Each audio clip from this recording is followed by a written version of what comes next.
हरे कृष्णा। आप सबका भगवत गीता श्रवण में हार्दिक स्वागत है। आज हम पढ़ेंगे अध्याय 8 श्लोक 5 और श्लोक 6। अंत काले च माम एवा स्मरण मुक्तवा कलेवरम या प्रयाति समत भावम याति न अस्ति अत्र संशया।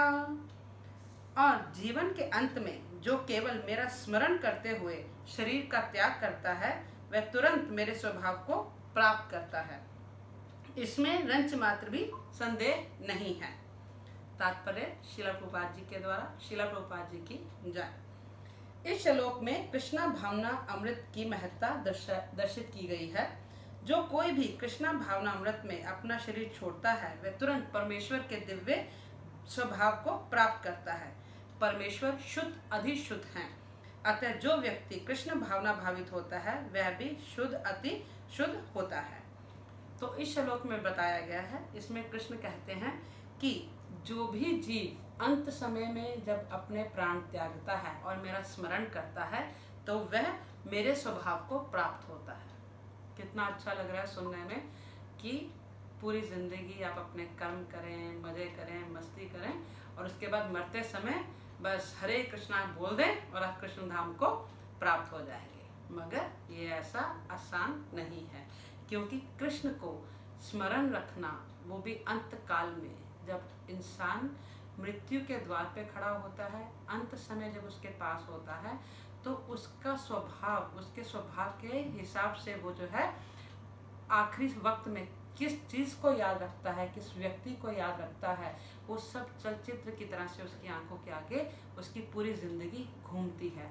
तो जो व्यक्ति कृष्ण भावना भावित होता है, इस श्लोक में ये बताया गया है कि कृष्ण भावना भावित होना कितना महत्वपूर्ण है। क्योंकि जब हम कृष्ण भावना भावित की बात करते हैं या कृष्ण भक्ति की बात करते हैं तो हम अभ्यास करते हैं। इन श्लोकों में सबसे जो ज़रूरी बात बताई गई है, पहली बताई गई है स्मरण और दूसरी बताई गई है अभ्यास। हम किसी भी बात का, किसी भी नाम का स्मरण अंत तक तब रख सकते हैं जब हम उसके अभ्यास में हो लगातार। तो आगे चलते हैं श्लोक की ओर। अतः मनुष्य को चाहिए कि जीवन के प्रारंभ से ही कृष्ण भावना अमृत का अभ्यास करे। तो ये दो शब्द जो कि बहुत महत्वपूर्ण है हमारी जिंदगी में, हमारी भक्ति में। पहला, स्मरण रखना कृष्ण के नाम को। दूसरा, कृष्ण के नाम के स्मरण को अभ्यास में लाना, लगातार पूर्ण तरीके से कृष्ण को प्रेम भक्ति से हर समय याद करना, ये अभ्यास होना बहुत जरूरी है। अतः यदि मनुष्य के अंत में सफलता वांछनीय है तो कृष्ण का स्मरण करना अनिवार्य है। अतः मनुष्य को निरंतर हरे कृष्णा कृष्णा कृष्णा हरे हरे, हरे राम राम राम हरे हरे, इस महामंत्र का जाप करना चाहिए। तो श्री कृष्ण जो है 5वें श्लोक में ये बताते हैं कि जो भी जीव अंत समय में मुझे स्मरण रखता है वह मेरे स्वभाव को प्राप्त करता है। तो अगले श्लोक में सुनते हैं कि श्री कृष्ण क्या बोलते हैं। श्लोक 6 अध्याय 8। यम यम वा आपि स्मरणम भावम त्यजति अंत्य कलेवरम तम तम एव अति कौन्तेया सदा तथा भाव भाविता। हे कुंती पुत्र, शरीर त्यागते समय मनुष्य जिस जिस भाव का स्मरण करता है वह उस भाव को निश्चित रूप से प्राप्त होता है। तात्पर्य श्रील प्रभुपाद जी के द्वारा। श्रील प्रभुपाद जी की जय। यहाँ पर मृत्यु के समय अपना स्वभाव बदलने की विधि का वर्णन है। जो व्यक्ति अंत समय कृष्ण का चिंतन करते हुए शरीर त्याग करता है उसे परमेश्वर का दिव्य स्वभाव प्राप्त होता है।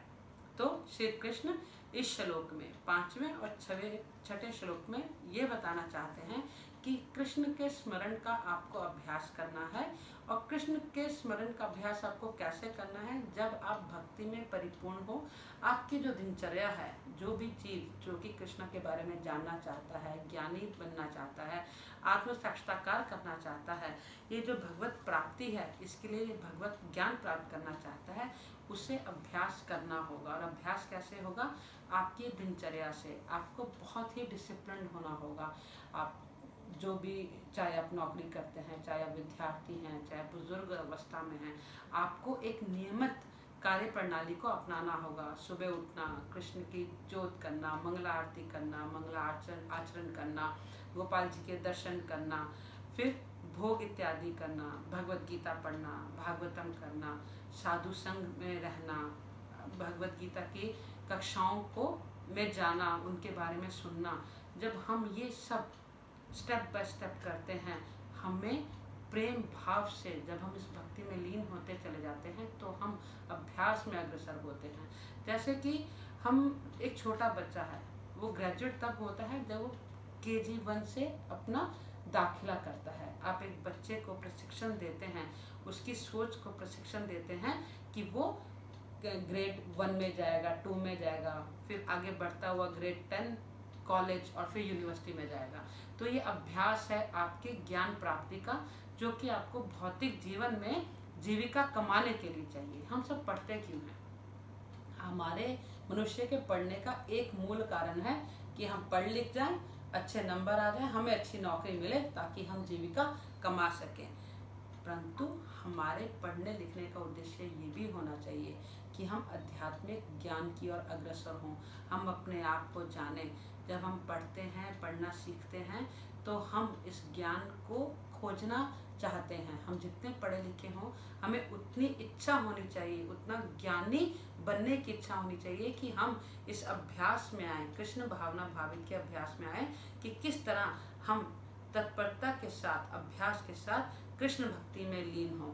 तो हम कृष्ण को अंत समय में तभी स्मरण रख सकते हैं जबकि हम कृष्ण भक्ति का अभ्यास करें और उसमें एक रत होकर प्रेम से जुटे रहें। ऐसा कदापि नहीं हो सकता कि आप अपनी सारी जिंदगी जो है भौतिक कर्मों में लगा दें, अपने 24 घंटे में से आप 4 मिनट की एक जोत कर दें, अगरबत्ती कर दें और फिर सोचें कि अंत समय में आपको जो है कृष्ण धाम प्राप्त होगा। तो ये व्यर्थ है। आपको कृष्ण धाम, कृष्ण नाम का स्मरण अंत समय में तभी रहेगा जब आप कृष्ण भावना भावित होंगे, अपने आप को कृष्ण के चरणों में समर्पित करेंगे और कृष्ण के भक्ति में रत हो जाएंगे। आगे चलते हैं श्लोक में।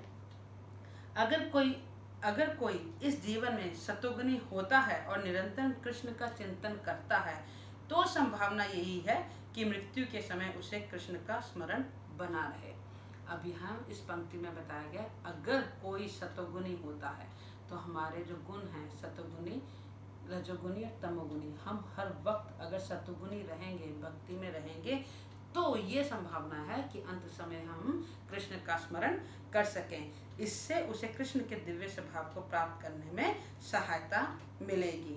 तो अब हमारा जो है लक्ष्य क्या होना चाहिए कि हम इस अभ्यास में रत रहें, हम कृष्ण भक्ति की ओर अग्रसर हों, जिससे कि जीवन के अंत समय अपने स्वभाव को सफलतापूर्वक बदलने के लिए हरे कृष्ण कृष्ण कृष्ण हरे हरे, हरे राम राम राम हरे हरे का जप करना सर्वश्रेष्ठ विधि की तरह से हम अपनाएं। तो आप सबसे मैं यही विनती करती हूँ कि कृष्ण का स्मरण करते हुए कृष्ण भक्ति का अभ्यास करें। इसी से भगवत प्राप्ति होगी और यही भगवत गीता का भगवत ज्ञान है। हरे कृष्ण।